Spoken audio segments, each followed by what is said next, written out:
来自日本称为 Flight 的这一项有氧运动，虽然动作看似简单，不过却考验选手的体力、高度的协调和同步的默契。在引进台湾以后，今年8月就将有市长杯竞赛。为了推广类似的体操运动在台湾更加普及，有一群热爱体操的教练结合业者，共同打造这个舒适安全的空间。从1岁10个月开始到成人，不分年龄都有个别化的训练课程，同时也规划亲子共学，让孩子在家长陪伴快乐学习，甚至用体操进军国际舞台的梦想。觉得我现在对我自己比较有自信，然后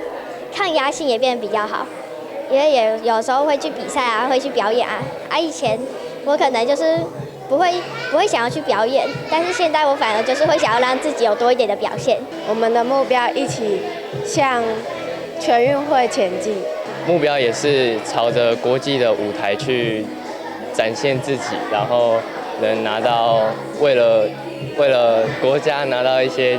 奖牌，或者是拿到一些荣誉回来。这个结合教育、运动和艺术的全新基地，同时也是设立台湾体操协会的所在地，要推广体操运动全民化为目标。20号在各界贵宾见证正式揭牌。揭牌！让我们热烈的掌声祝贺台湾体操协会与班体操有限公司正式揭牌成立，开启荣耀新页。从小学习翻滚，对整个身体的本能是一个去回忆，去把它记忆住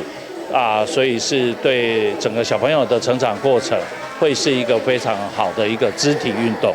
讲到体操运动的热忱和付出，不得不说到从议员就担任台南市体操委员会主委至今的陈宗彦，他同时也栽培自己女儿拿下全运会韵律体操银牌和全中运金牌，所以不遗余力发起筹设这个平台，也让体育总会理事长相当感佩。那么在这个所在，伊这个环境非常的好。那么，因为主要伊对体操嘛非常的热心，多年来的付出，咱大家都有看到。所以讲咧，伊来伫遮成立这个馆主要嘛是要训练咱遮基层，为小朋友、甲大朋友，通通拢来遮训练。这是体操对咱是一个足好的一个运动。我们希望未来台湾体操协会可以为台湾体操走入国际，办理国际赛事，让台湾体操的发展会更好。联合揭牌仪式也象征体操运动从地方扎根到全国性发展，开创了新纪元的历史时刻。记者顾文吉台南报道。